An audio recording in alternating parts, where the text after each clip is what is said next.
Welcome to another Kundalini After Dark session. I'm your host, Brent Spirit, and I'm here on Zoom with 15 other people.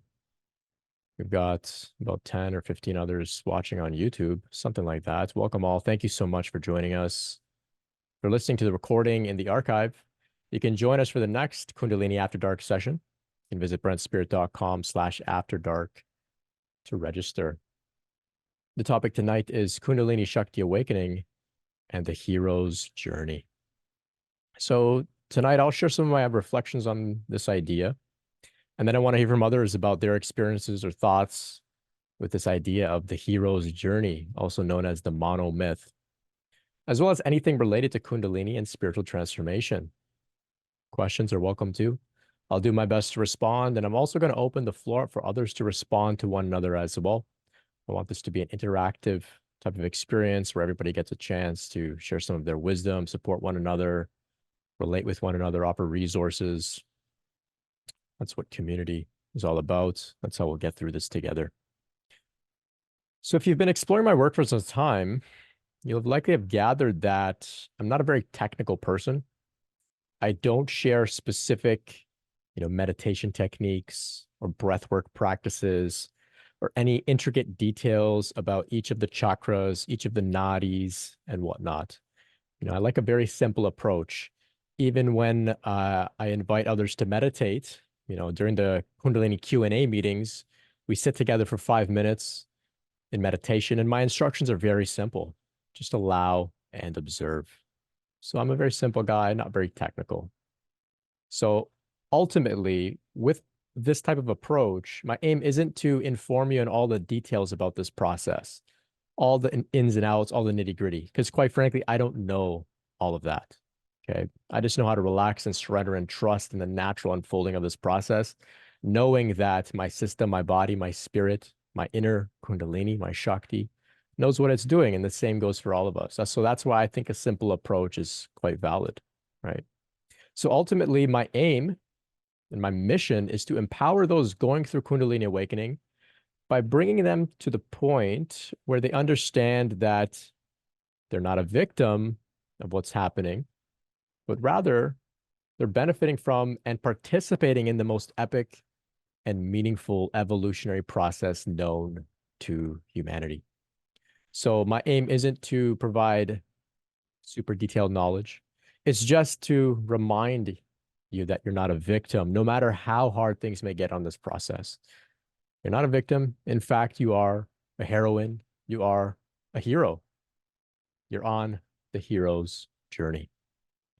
So, Joseph Campbell, the world's most renowned mythologist, he studied folklore, he studied legends, he studied tales, he studied myths from around the world throughout history, all different cultures, all different time periods.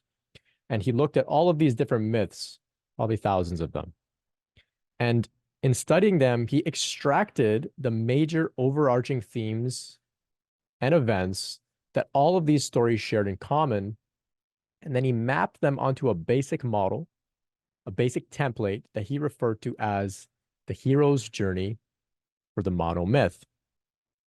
So you can read about the hero's journey in his book. I have it here, The Hero with 1,000 Faces, Joseph Campbell. So in this book, he breaks down what the hero's journey is all about. He goes deep into a lot of different mythology. There's a lot of great storytelling in here. Some of it is a little deep, and it goes pretty deep into some of the depth psychology, talking about like all the different ways that the hero's journey plays out in a person's life.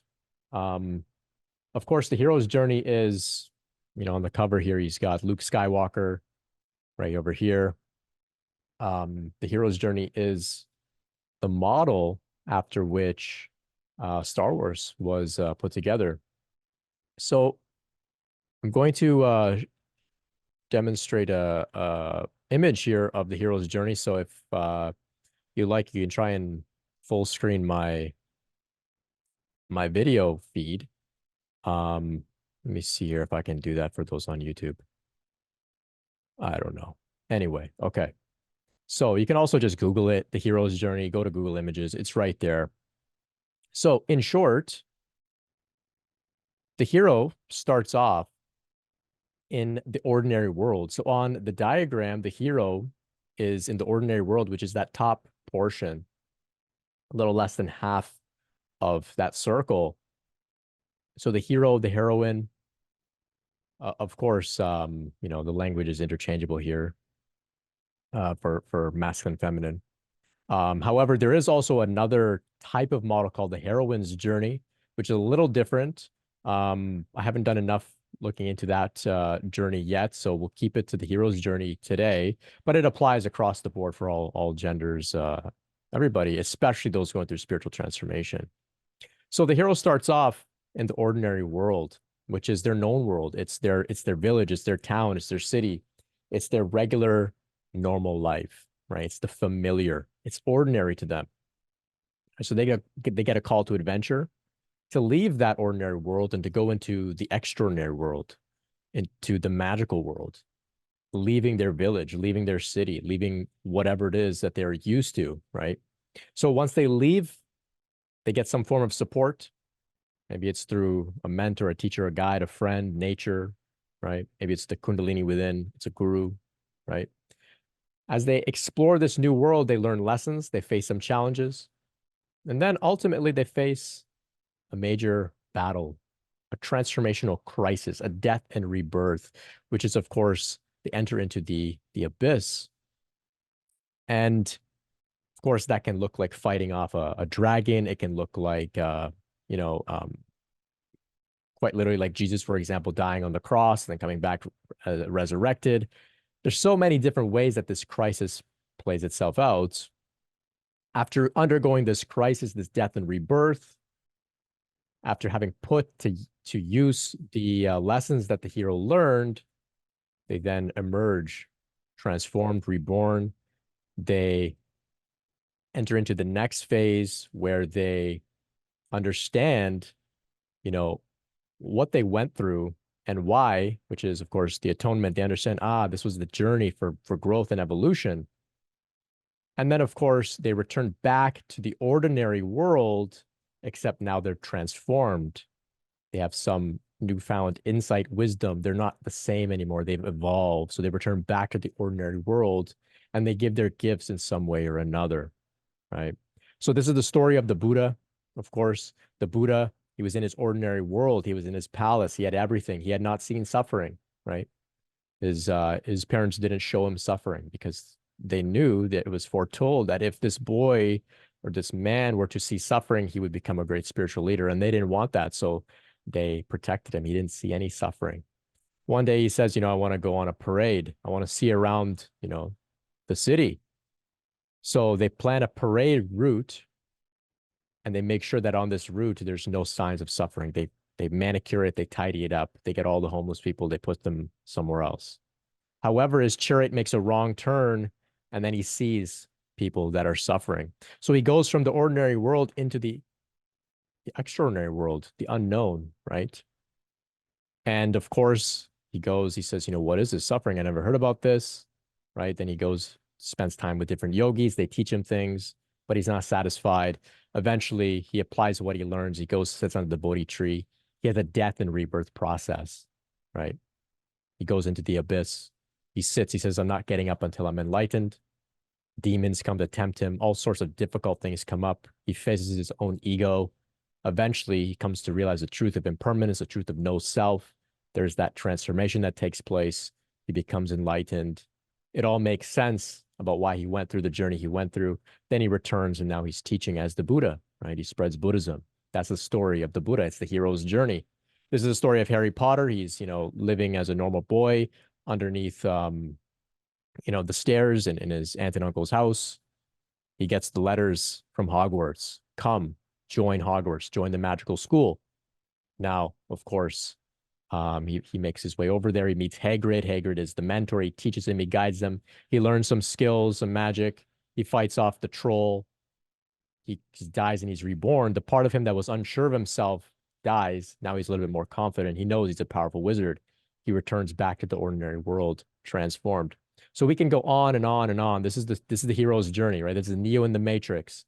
Has an ordinary life, gets a phone call, follow the white rabbit, You know, he goes through the death and rebirth process, right? Morpheus is his mentor. He dies and he's reborn. He returns. He understands more, right? So this is the story of the hero, the heroine. Okay. Now, Maria in the chat is there sharing from Lord of the Rings too. This is the Lord of the Rings story as well. It's a universal story. Now, it's not just a story about these characters that we see on TV and in books and whatnot. This is your story. This is my story. We are the heroes, the heroines in our own story on this journey. So the hero's journey has been told around the world throughout history, not because it's, the most entertaining model for storytelling, right? It's been told around the world as an example, as inspiration, as a roadmap for the journeys that we're all on as human beings. So why were these stories told over and over and over again? They were to remind you that, we're not here to be spectators, to consume another story and to sit idly by, right? We're here to participate. And those stories are examples that we can follow for ourselves. So those who don't know that they're a hero, right, on a hero's journey, will naturally feel that they're victimized when they're called into an unknown world, when they're challenged, when they face difficulty, when they're thrown into a sort of death and rebirth process or a crisis or some sort of major challenge. Naturally, they will feel like, why is all this happening to me? This is so random. Why me? Why have I been going through all of this stuff? Everything was going well in the ordinary world, and now everything, went into chaos and crumbling. I'm a victim, right? However, those who are familiar with this roadmap, those who are familiar with the legends, the myths, the model, right? They can come out of victimhood. They can feel empowered, right? They can have courage. They can have faith to continue on the journey, knowing they will eventually return back to the ordinary world, except this time to be transformed. So looking at this model, can you identify some of the key themes in your own hero's journey, right? So I'll share about my experience with the hero's journey a little bit. But like I said, don't just listen as if I'm the hero and you're just listening. Consider it for yourself. What was your call to adventure? Who were some of your mentors? What were some of the challenges you faced? Maybe you're going through it right now. Maybe you've been through a few cycles of the hero's journey. I've recognized that it's not just one circle, round one and done. It's an ongoing circular spiral that just keeps going on and on and on, right? So for me, the call to adventure was I became depressed, I became anxious, and I was young, I was a teenager, and I had a lot of questions, existential questions. What's the point of being here? What is true, right? How do I actually find lasting peace and fulfillment? So I began to seek answers. So that was my call to adventure. I said, there has to be something more. There has to be something more. The ordinary world can't be all there is. So my call to adventure was inward, right? It wasn't a letter in the mail from Hogwarts. It was an inward question, right? The call to adventure can be a dream.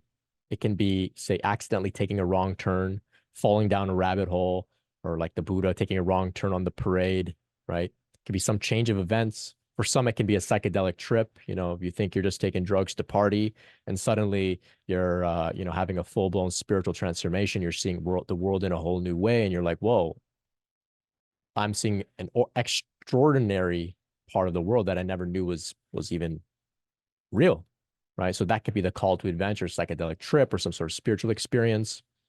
For me, the mentor that first came to me was, well, there was two. There was Tool's album Lateralis, my favorite album of all time. Incredibly deep spiritual teachings that I was listening to since I was, a young kid. Wasn't really consciously on a spiritual path. Didn't really know what the music was about. I just loved it. So that was my first mentor, you could say. Eventually, I started to read the lyrics, and I was like, wow, this is pretty incredible music. But also one day, somebody randomly sent me a message on Facebook when I was very depressed, young teenager. I don't know why they sent me this message, but they did. And they said, hey, Brent, read The Power of Now by Eckhart Tolle. It's a complete stranger that sent me this message.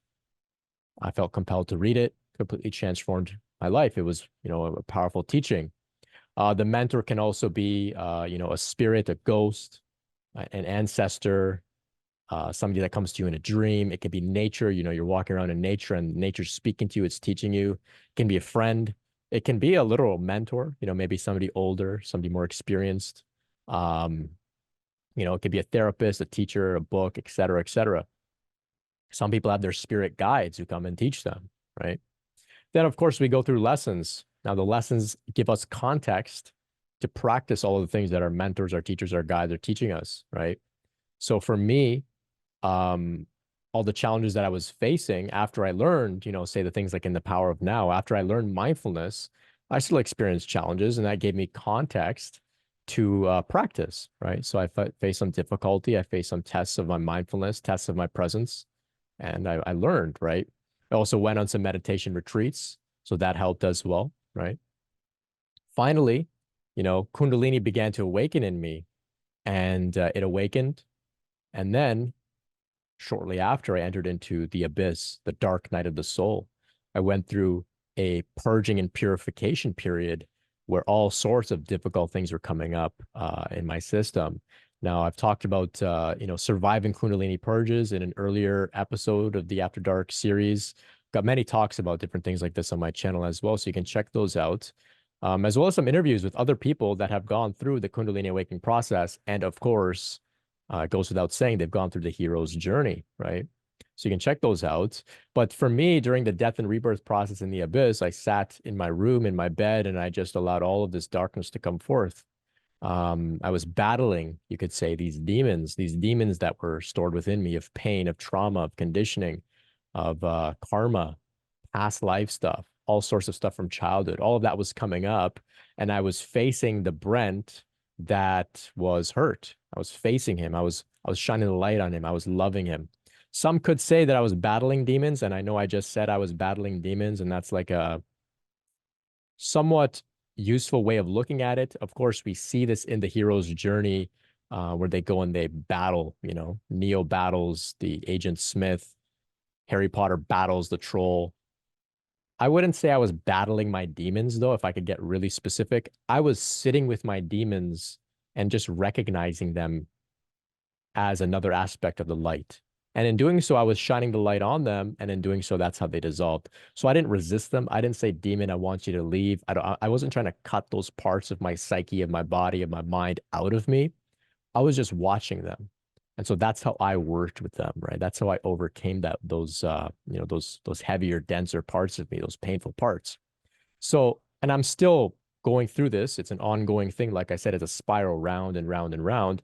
But there was definitely a marked period where for 6 months to a year, I was in the abyss fighting these demons off, battling these demons, watching these demons, observing them with unconditional love, however you like to put it. And finally, I went through, I recognized, I've been transformed. I went for, say, longer and longer periods of no darkness really coming forth anymore in my space. So I said, you know what? I think I'm overcome this. I looked around, the world looked brighter. I looked in my body, I felt lighter, clearer, more empty, more spacious. I felt more at peace, felt more confident. I thought about memories from my past of, difficult, traumatizing events, and I didn't have a knee-jerk reaction of contracting. I was like, yeah, that was something that happened to me. I learned something from that. I was very neutral at least about those experiences. So I looked at that and I said, you know what? I think I've been transformed. I think that dark night of the soul, that period in the abyss, that death and rebirth crisis, I think that was actually a healing experience. So then I recognized, okay, I had been, transformed. Then there was atonement, there was recognition, all of that darkness that I went through, all of that challenging, difficult stuff on my journey thus far, it made sense. It wasn't random stuff happening to me. It was there for my growth, my development. So from there, I made the return back to the ordinary world.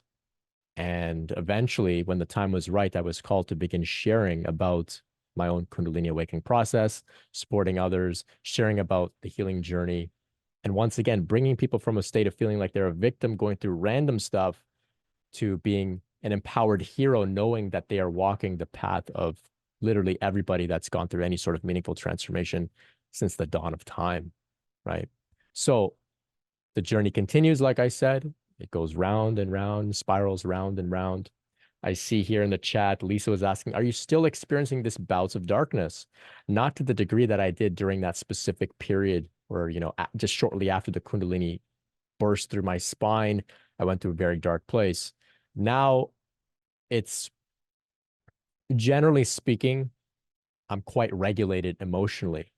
There's a lot of light. If darkness comes up, I immediately do my best to take space and sit with it and honor it with confidence, knowing that it won't last forever. So I don't really get too dysregulated. And if I do, I take it as an opportunity to do some more healing work. Um, I'm quite stable, quite peaceful. However, that's not to say that, I'm immune to getting triggered or that I don't have any negative emotions or anything like that. Tomorrow, my house could burn down, bad things could happen, and I could become a total mess. But for the most part, I'm quite stable. And I look back and I say, I think I've overcome a lot of the darkness. But still work to be done, of course. Always work to be done, always fine tuning, always maintaining, right? So, as we return back to the ordinary world after having gone through a big transformation, you know, do we all have to then become a teacher, a guide, a guru, right? A spiritual podcaster like me? No, right? That's just one of the most common archetypes that we see. Of course, we see it in, with the story of the Buddha, for example, right? But many of us will be called to return to the ordinary world and serve in our own sort of way. And I like to say we are called to serve incognito, right? Not out in the open saying, hey, I'm here to teach and show the way and whatnot, just sort of an incognito way. Okay. So, like I mentioned earlier, we have a book club going on right now, and we're reading Mary Schuton's book called Working with Kundalini. It's really great so far. You can join the book club. I'll type the links in the chat here if you're not familiar. Um, it's hosted in our private Facebook group. It's completely free. But anyway, in this book, Mary Schuton describes that the most awake person she knows is a school math teacher, right? That's his job. He teaches in a school, right? So not everybody needs to go and become like some sort of overt, explicit, obvious healer, guide, light worker, author, etc. Okay. We can return to the ordinary world, right? So often we have to return to the ordinary world and actually step back into our ordinariness, right? To a certain degree. So the people in the ordinary world that we return to after having gone through our transformation in the extraordinary world, the ordinary people, they need to be able to relate with us, right? We can't startle them with our tales of, the extraordinary world and how we're transformed and different, right? We can't do that to them, right? So this is why we must also remember that no matter what sort of crazy, far out, extraordinary, magical, mystical sort of experiences we have, we still have to remain grounded. We still have to remain reasonable, right? We can't return back to the ordinary world in a complete state of total extraordinariness and then, become the fool screaming on the street corner about, your Kundalini awakening journey, right? We have to sort of be a little incognito, right? We have to sort of blend in a little bit, okay? As well, we also have to give some credence. We have to give some recognition to the distinction between the two worlds, between the ordinary, mundane, worldly plane, as well as, of course, the extraordinary spiritual dimension, right? We have to honor the difference between them, the two, right? Right. So this is why you may have really far out, really extraordinary experiences, psychic abilities, psychic gifts, premonitions, past life memories, out of body travel, and all sorts of things, right? Mystical encounters with divine beings and your guides. All of these sorts of things can happen, right? But they don't always last, right? They don't always stick around forever. They're not always sustainable, right? So as we return back to the ordinary world and we become integrated back into the ordinary world once again, right? You have to leave some of that magic behind, right? So this doesn't mean that something has gone wrong, right? So many people have this experience. They're like, I had this really incredible Kundalini awakening and I went through all this stuff. There's all these really incredible things are happening to me. Every night, every day I would sit to meditate. There'd be, guides were coming and healings and all sorts of visions and all sorts of things. All very valid, right? And then one day it kind of gets quiet.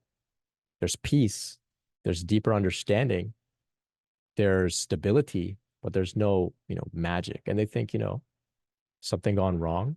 No, it doesn't mean that anything has gone wrong if that's the case. It doesn't mean that none of that stuff was real. It was definitely real. It was definitely valid, right? It just means that when we return back to the ordinary world, once we're, stable, right? We have to practice a mature non-attachment and we have to be willing to return back to the ordinary world. right? Not to stick around in the extraordinary. We actually have to be willing to return back home, right? Without all of the fancy uh magical things, all the magical abilities, right? The only difference now that when we return back to the ordinary world is that we're fully aware of the extraordinary dimension, right? That's the difference. We're awake. We know that there's more now. Prior, we had no idea, right? So Harry Potter, he returns to live with his, Muggle aunt, uncle, and cousin. They don't know anything about magic. And he's not allowed to do magic in the ordinary world, right? But he knows now, after he's returned, he knows that the magical world is real. He knows he has that power, right? And just knowing that alone, even if he can't use it, just knowing that is a massive blessing, right? Because he has more awareness about himself, about the nature of reality, about his potential, right? So the hero's journey as well is also a model that has been discussed, it's been experienced, it's been told over and over and over again to such a high degree that it is firmly lodged within the collective unconscious. So within the one mind that we all share, the cloud, you could say, the collective field, uh, the non-physical intuitive center that we all have access to from time to time, right? You could say it's the Akashic records, perhaps, right? We're all able to tune into this. And the hero's journey itself is lodged in there very deeply, right?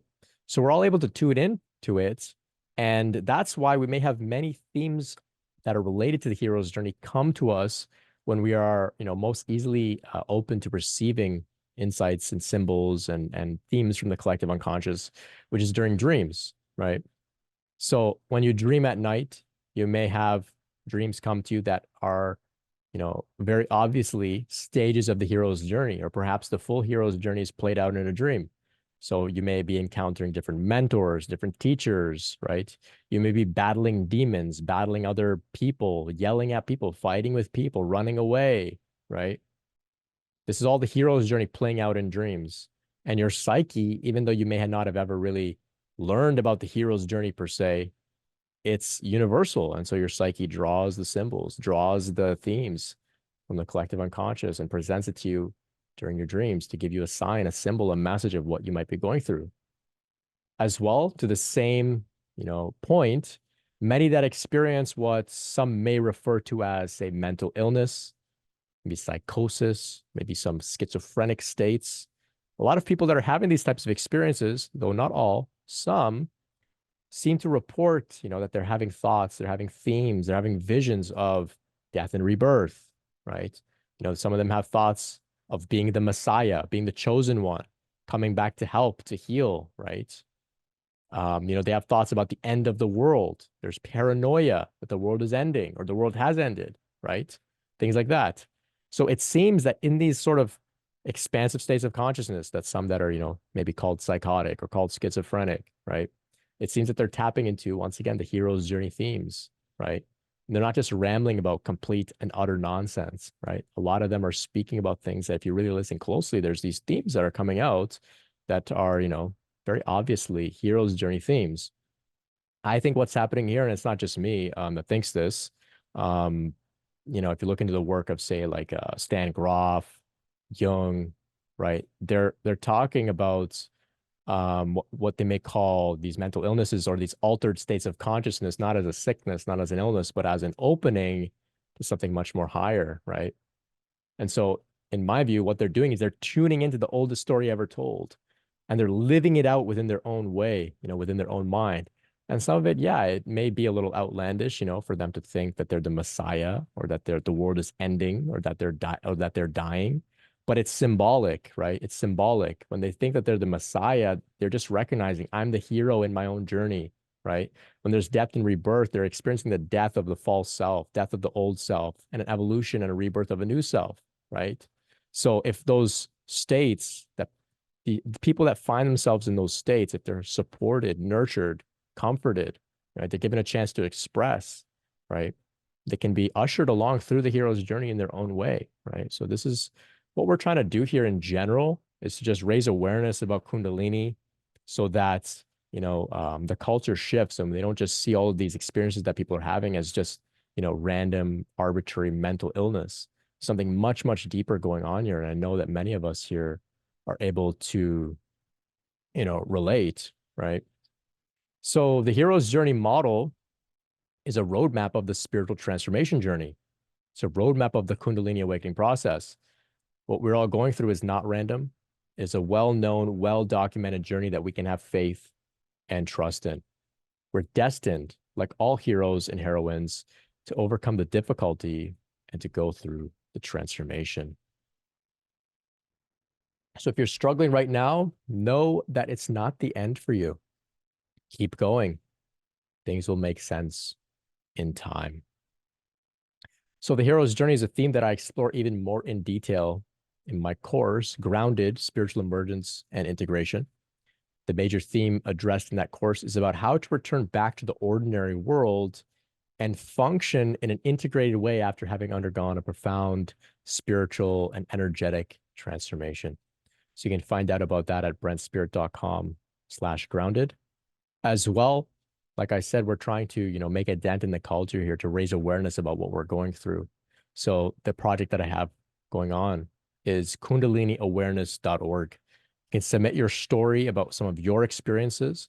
We're putting together a catalog of many different stories that others can read through, they can enjoy, but they can also learn, they can relate. Researchers can read through and gather some themes and maybe develop new modalities, new interventions, new treatments for those that are going through this. As well, we have a directory of licensed mental health professionals that have Kundalini experience themselves, that are able to support others going through their own Kundalini awakening process. So if you happen to be a licensed mental health professional with experience, please submit an application to the directory. If you happen to know a licensed mental health professional with Kundalini experience, please get them to apply. We'd really, really appreciate it. We're trying to, of course, spread the word about this. Want to offer some support to those that are looking for a therapist, psychologist, psychiatrist that has experience with this. So that's what the directory is going to be all about, kundaliniawareness.org. And then in a couple of years, March 2026, we're hosting the largest Kundalini meditation the world has ever seen. So you can be part of that.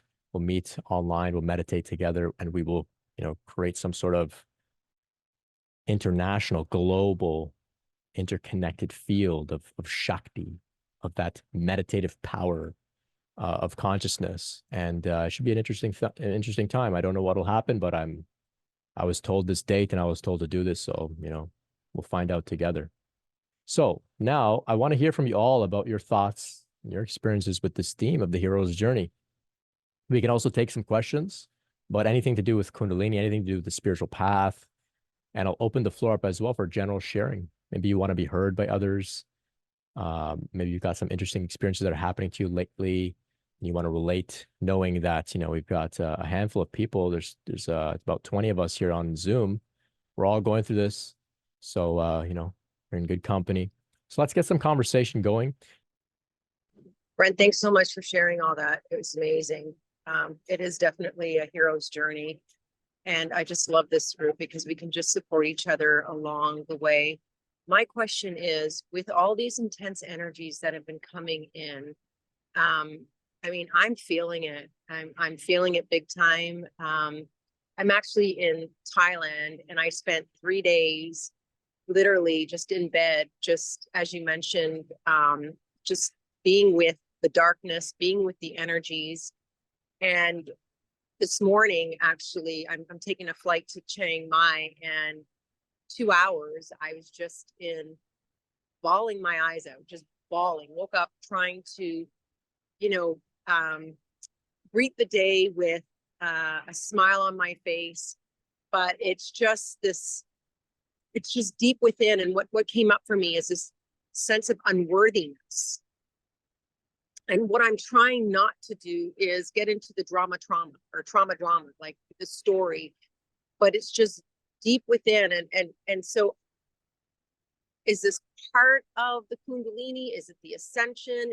Does it really matter? But at what point I find that this has been going on for a very long time, like 3.5 years, and I think I only experienced a little bit of bliss in January for about 3 weeks.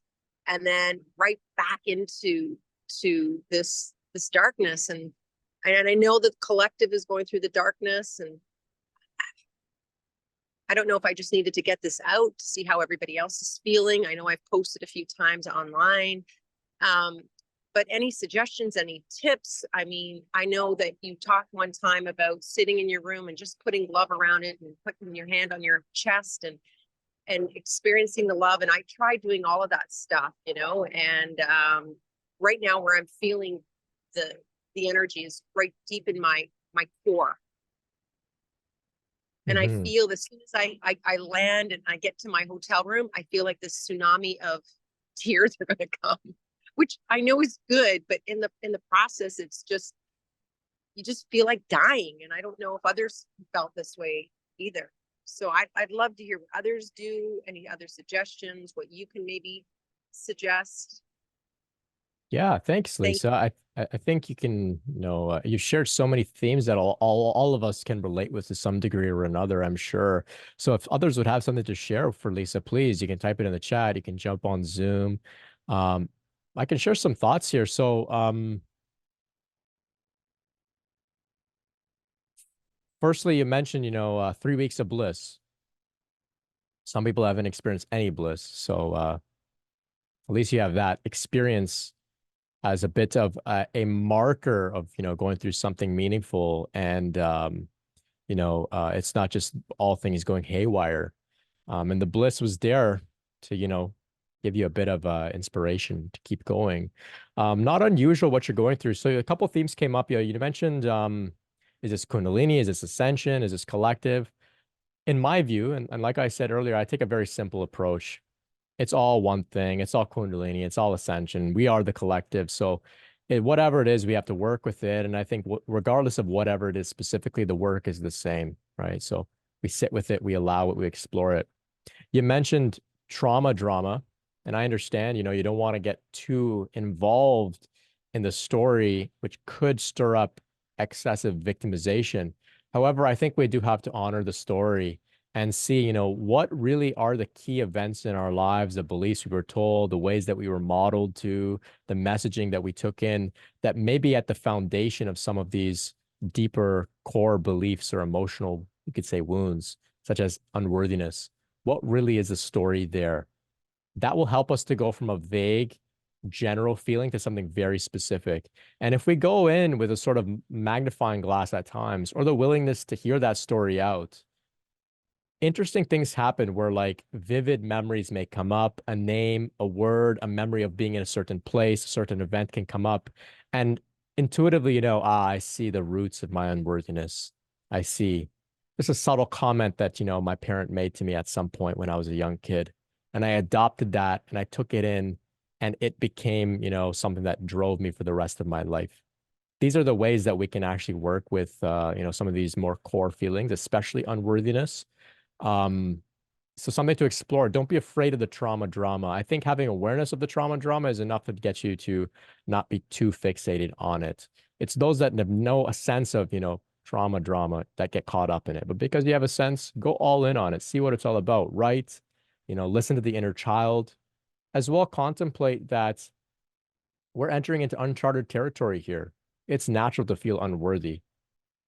It's so extraordinary, you could say, that if you feel worthy, you don't even know what this is. Like, if you think you're worthy of it, I think you're mistaken. Put it that way. You have to see for yourself what it is, and then work through any unworthiness, if that makes sense. I know that's a little wordy. I know that's a little wordy. So unworthiness is natural, right? You have to see for yourself what this is. The part of you that feels unworthy cannot hold this, cannot embody it. It has to be worked through. So that's something to keep in mind as well. But this is the hero's journey. This is the hero's journey, right? Harry Potter, he was, dumbfounded that he's a wizard and all these powers, right? This is just how it is. We have to experience some unworthiness and move through it. But not unusual at all. Not unusual at all. But yes, you are the hero. The hero is worthy of succeeding on the journey, as we all are. So I'm wondering if anyone else has any thoughts. You can offer some support to Lisa in the chat here. B says, my call to adventure was from all the spirits that I met as a young child. Also having a knowing that there was more than this as a child, seeing through the lies and manipulations of general society. Then feeling like there was more to this. When I got older, my spirit guides came in and helped guide me through all of this. Tool has been a massive eye opener for me too. Awesome. Awesome.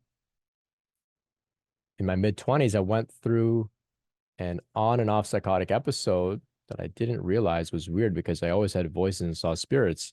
It was just really intense for a few years. Since then, I went through a few dark nights of the soul, healing all of this.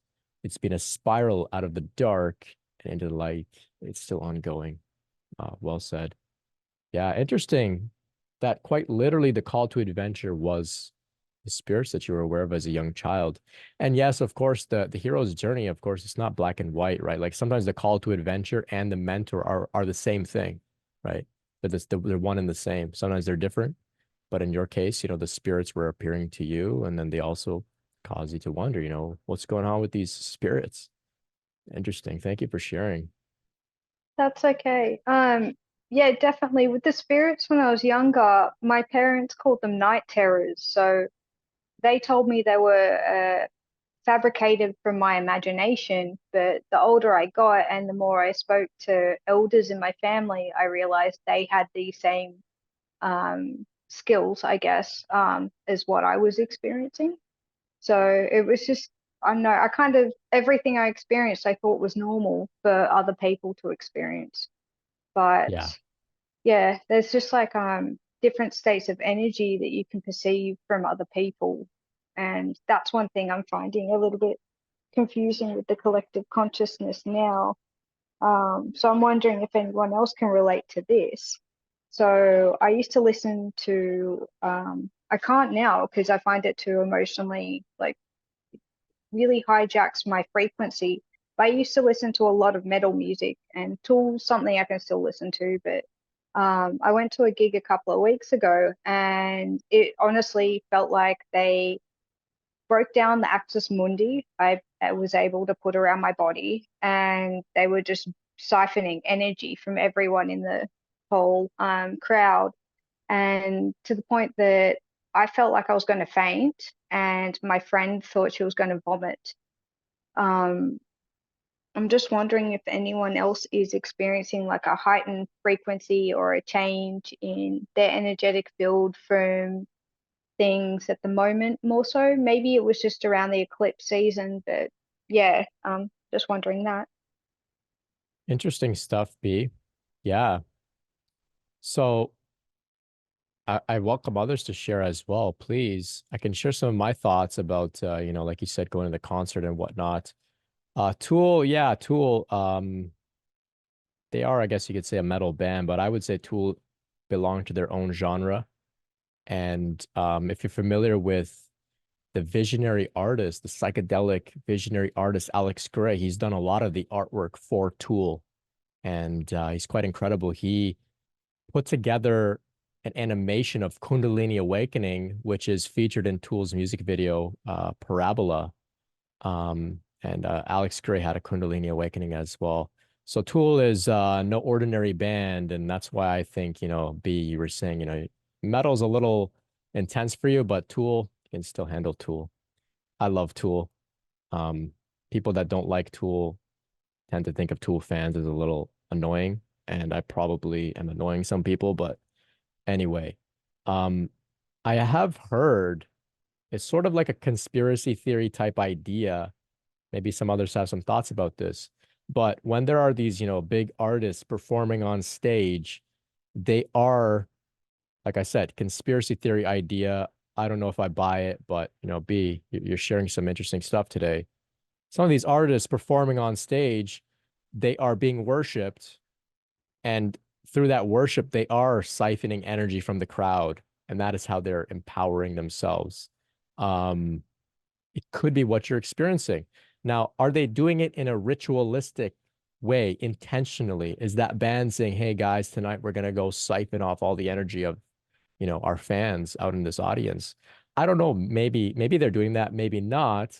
But what I think is happening is if somebody is being glorified and amplified and worshipped as an idol, that energy is being given to them with cheers and praise by, thousands and thousands of people, all channeling that energy into one person or one group of people, a few band members. I think they can actually absorb some of that energy and take it on and then fuel their ego, which perhaps could also, give them some extra energy, some power, et cetera, et cetera. Now, yes, I know we're getting into a bit of strange territory there, but maybe that's what's going on. And the average person maybe isn't familiar with that feeling. But B, because you're sensitive, as you have been since a child, you can tell when your energy is being leached. So, something to consider there. I welcome others' thoughts. But yeah, being in crowds in general for many people that are sensitive, it can be a total drain of their energy, taking on a lot of energy from other people as well. That can be another reason too, being in crowds, absorbing a lot of the emotional stuff of other people, be very, very draining. Interesting stuff there, B. If anybody has any thoughts on that, you can raise your hand. In the meantime, I wanted to comment on another theme in the hero's journey that I didn't comment on, but it's a major theme that B, you spoke to.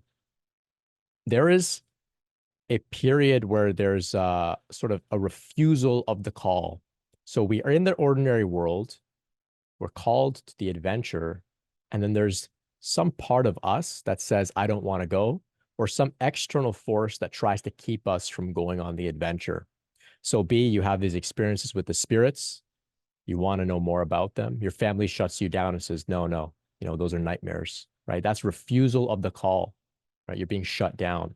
So that's no different than Harry Potter, where he's getting the letters from Hogwarts and his uncle is throwing the letters in the garbage. His uncle is, mailing the mailbox shut so the letters don't come. He's refusing the call. There's a great PhD dissertation by Katrina Michelle. She wrote about spiritual resistance. And often the individual going through spiritual transformation resists the transformation themselves. They're refusing the call to the adventure. They're refusing the call to go on the journey because they're afraid, right? They sense that it's going to be intense. They think that they might be going crazy. So there's a spiritual resistance that arises. So Katrina Michelle did her dissertation on this topic. Fascinating stuff. She formed When Lightning Strikes, which is a community that I'm a part of. They're working on a film addressing Kundalini awakening. They host private meetings where people gather and can relate about Kundalini awakening, spiritual emergence. Of course, here we're public, we're recording, but When Lightning Strikes, it's completely private. I volunteer once a week with them and I host a circle. So you can check out When Lightning Strikes if you like. But yeah, they're working on a film. Once again, more initiatives to shift the culture around this. But yeah, refusal of the call is a strong theme. Red Pill Queen shares here 3 weeks of bliss, but it was 22 years ago. Then a dark decade of the soul. Wow, a dark decade of the soul. That's intense. I have intermittent bliss, but not like during the awakening. I think I'm headed towards another rising. Great. I hope the next rising experience is powerful for you. I will go over to Nick here. Hey, what's up, man? Hey, Nick. I wanted to share an experience, with I guess you would call it, I know like in the Odyssey, Homer's Odyssey, that's another great example of the hero's journey.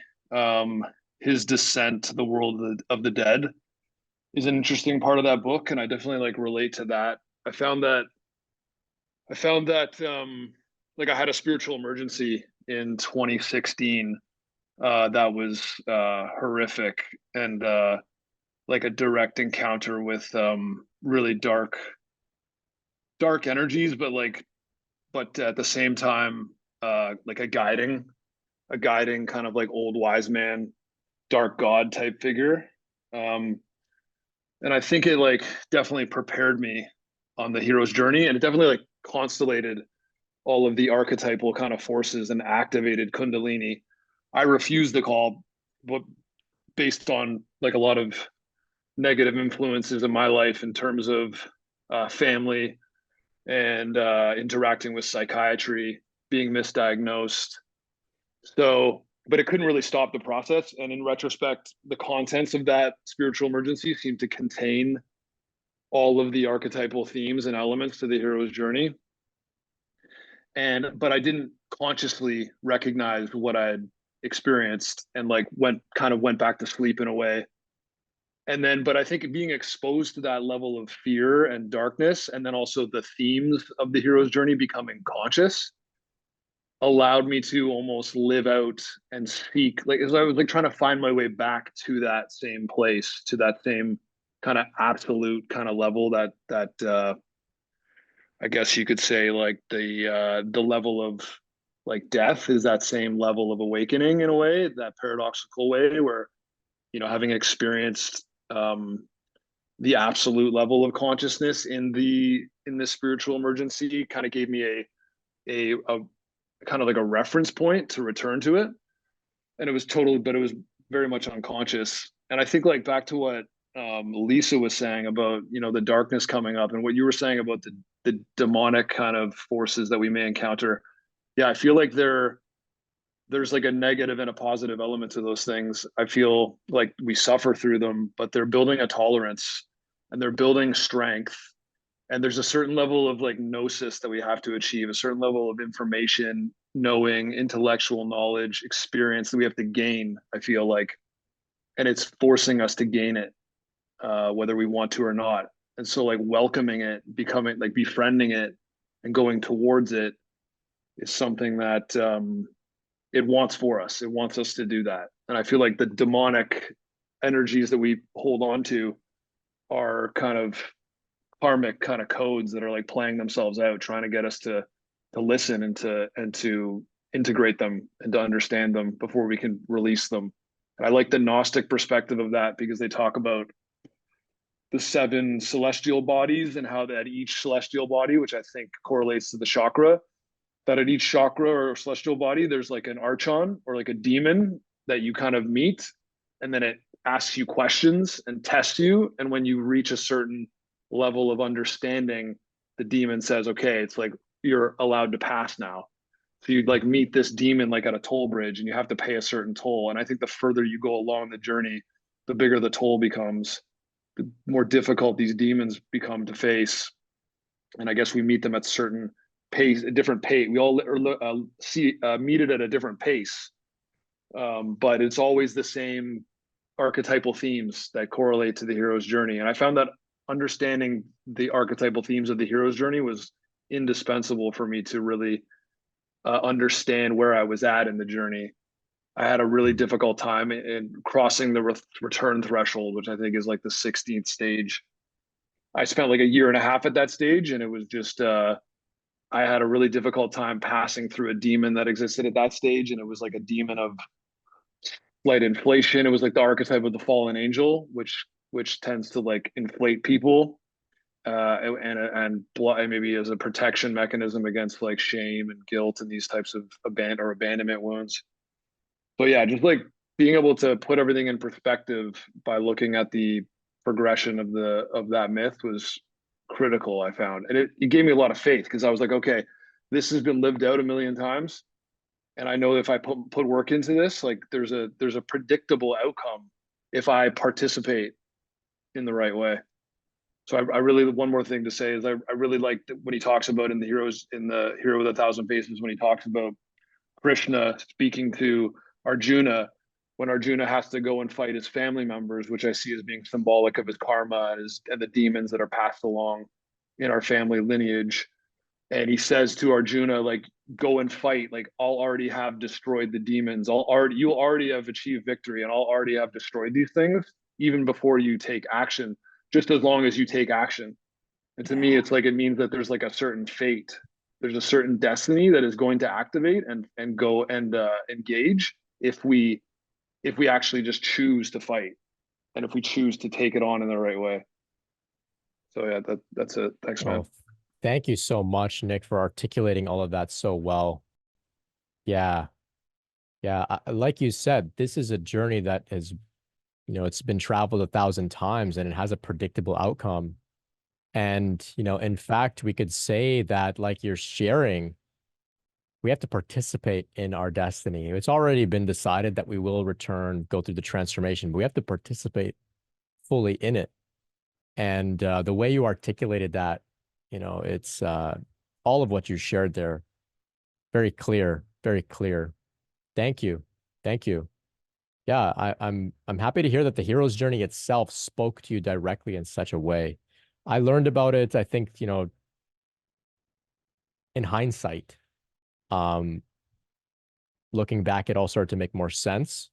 But yeah, I guess understanding it very early on would be even more helpful. Fascinating stuff. Thank you. Thank you, Nick. Hugo's sharing here on YouTube. Hero's journey, the tale of the prodigal son. The unconditioned awareness comes into this earthly experience based on forgetfulness and conditioning. We get lost in the wilderness. After experiencing disillusionment, I embark on a journey back to myself, the unconditioned aspect of me, back to my father's house, where I'm welcomed back into my own being, coming full circle. Oh, fantastic example, Hugo, the prodigal son, another example of the hero's journey. Gabriella here shares, this is the only place I feel like I fit in and can actually understand myself and what's happening to me. Oh, I'm so happy to hear that. And that's what it's all about. And that's why we've got everybody here to share and relate. Thank you. Randy on YouTube shares here, I had an awakening one night 2+ years ago. And since then, nothing much else at all. Literally nothing. Is this normal? Yeah, it's quite normal. And I think it was Nick who was sharing, we have these awakening experiences and they serve as a sort of reference point for what we're working towards with the spiritual practice that we must engage in. So we have a major awakening. We see, oh my gosh, everything is one, everything is love. My body has the potential to feel bliss uncaused, without any real reason, just to feel blissful just because it exists. Wow, this potential is something valid. Then we return back into the ordinary state, but now we have this reference point of what we can, or what our potential is. So we begin to do the work, the shadow work, the healing work, exploring, seeking, reading the text, practicing meditation, etc. So yes, it's quite normal for many people to have a major shift and then returning back down to do the work. Yeah. SMP shares here, ever since my Kundalini awakening, I found myself feeling connected to everyone, but separated by negative mentalities. I feel like I'm speaking a different language sometimes. It's lonely. Yeah, this is very challenging. And this is what I was pointing to when I was sharing earlier, that when we return to the ordinary world, we have to find a way to blend in with the ordinary people, even though we've, swam in the deep end of the extraordinary.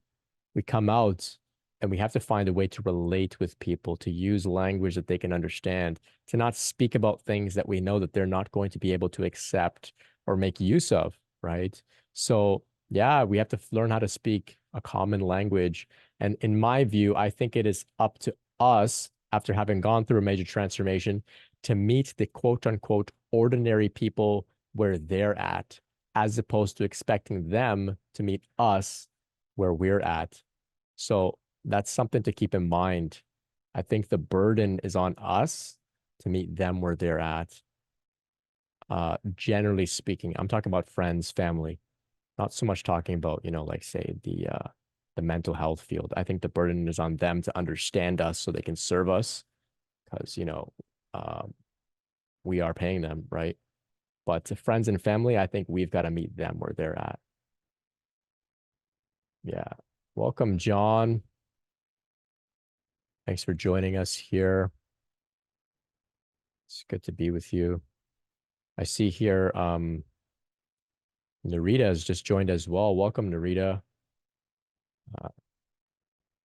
Narita was sharing on YouTube that the energy is so intense for me now, connecting with you all. Tingling hands, trembling. Wow, very intense. And she says, I'm not sure I could handle the Zoom call. It's already so intense for me now. I'm autistic, so intensity turned up always naturally. And then Narita shared, all right, I'll dive in. I'm trembling a lot. So thank you for the courage to join us in the Zoom room. Yeah, some other people were commenting that the Zoom room does have quite an energetic charge at times.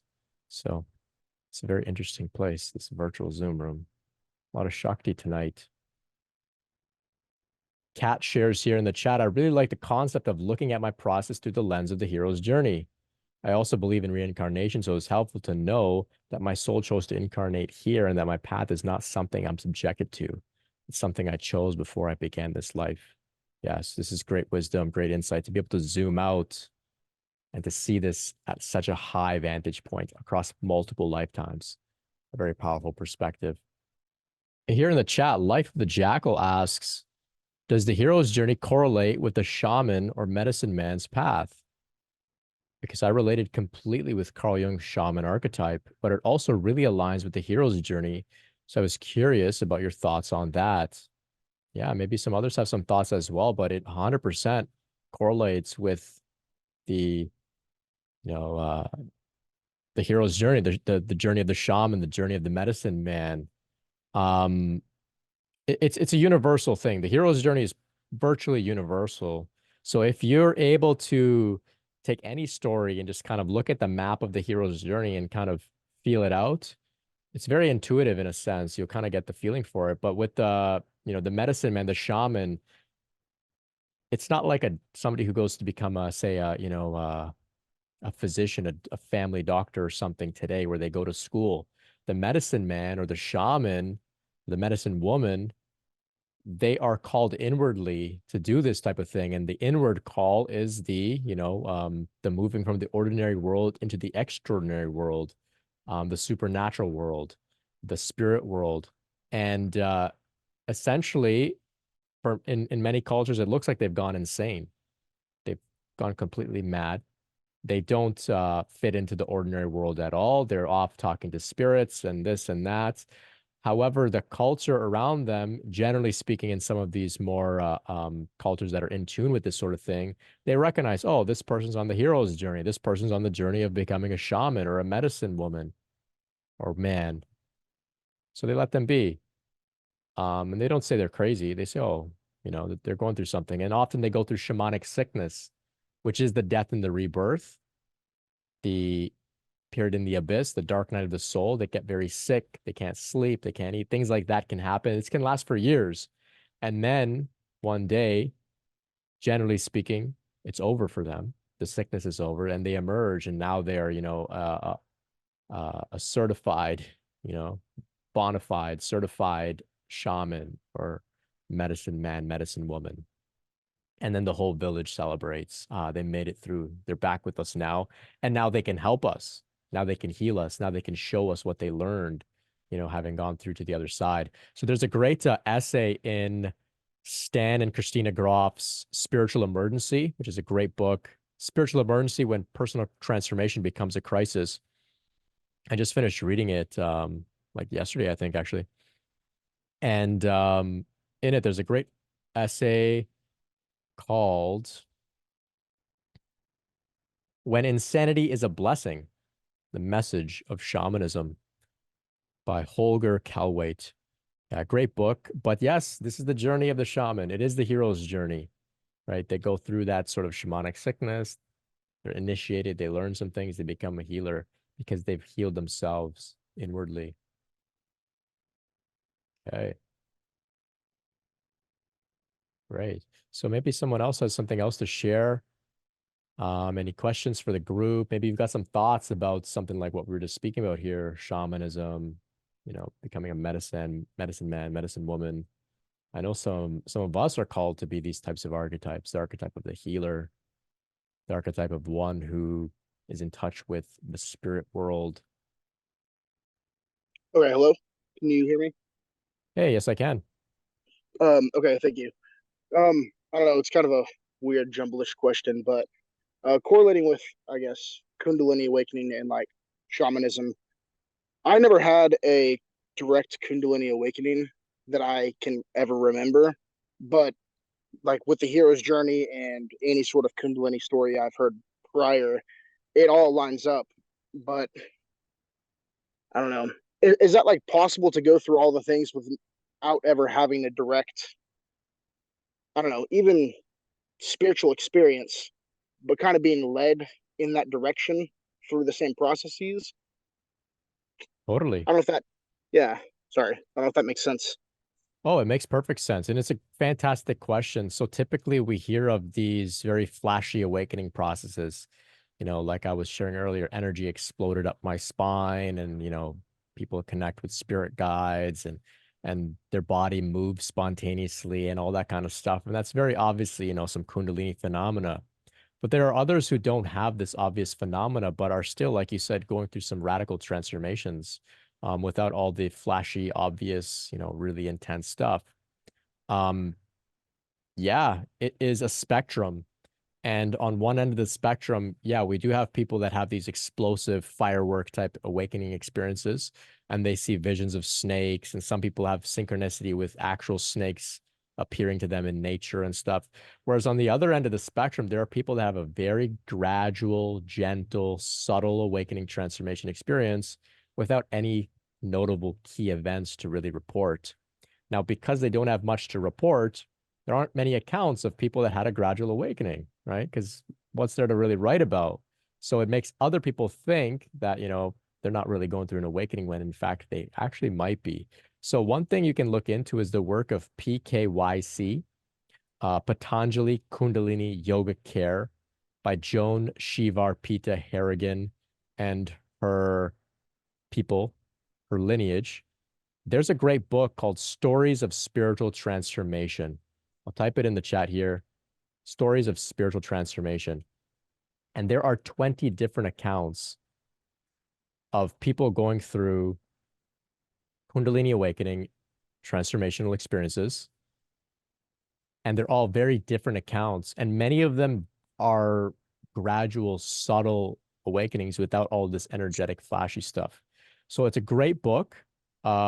Really detailed breakdowns of the different ins and outs of Kundalini awakening. Fantastic material. You can check that out. It may give you some insights, and you may see, hey, I've been going through Kundalini the whole time. As well, the book that I was just mentioning, Stan and Christina Groff's Spiritual Emergency, When Personal Transformation Becomes a Crisis. They describe 8 different types of spiritual emergencies or transformations, one of which is Kundalini. The others are near-death experiences, UFO encounters, shamanic sickness, like we were speaking about earlier. What are the other ones here? The dawning of psychic abilities, mystical experiences, all that kind of stuff, past life remembrances. All of these different things can trigger, the spiritual transformation. And of course, we know it's the hero's journey. So that's why, you're resonating with some of the things that are being shared here. It's clear that you're going through some form of transformation, but you might like these 2 books. They'll shed some light on it. But yeah, you're not alone. You're not alone.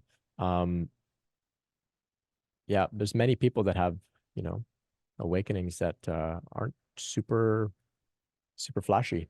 So I hope that can help you, Life of the Jackal. Thank you. It did. I very much appreciate it. Thank you. Oh, you're so welcome. Okay, we'll go over to here to Colin. Hey, Brent. Hey, everyone. Hey, Colin.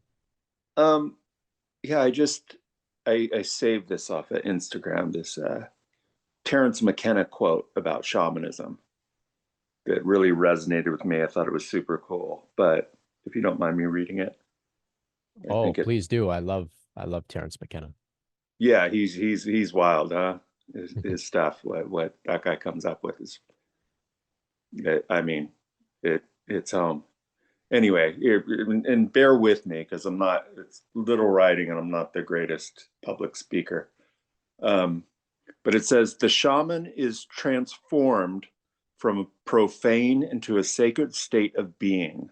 Not only has he effected his own cure through this mystical transmutation, He is now invested with the power of the sacred and hence can cure others as well.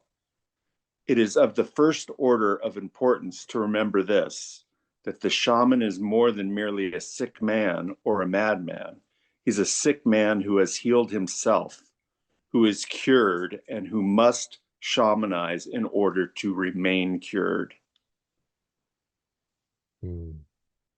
I just thought that was a cool quote, especially at the end about having to shamanize to remain cured. You know, that really hit home. Oh, I love that. I love that. Yeah, he or she has to, because that's their mission. That's why they went through the journey, right? Yeah. Interesting. Yeah, even in this book, Spiritual Emergency, they describe that one who's called to be a shaman, if they refuse to call, in some extreme cases, they die.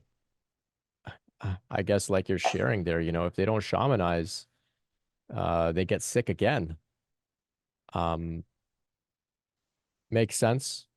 I'm not a shaman, but I was called to do this work. And I think if I didn't do this work, I don't think I would, I mean, maybe I would die. I don't know, but I think I would become severely, severely depressed. Yeah. The energy I think has it's to all go one and the somewhere. same.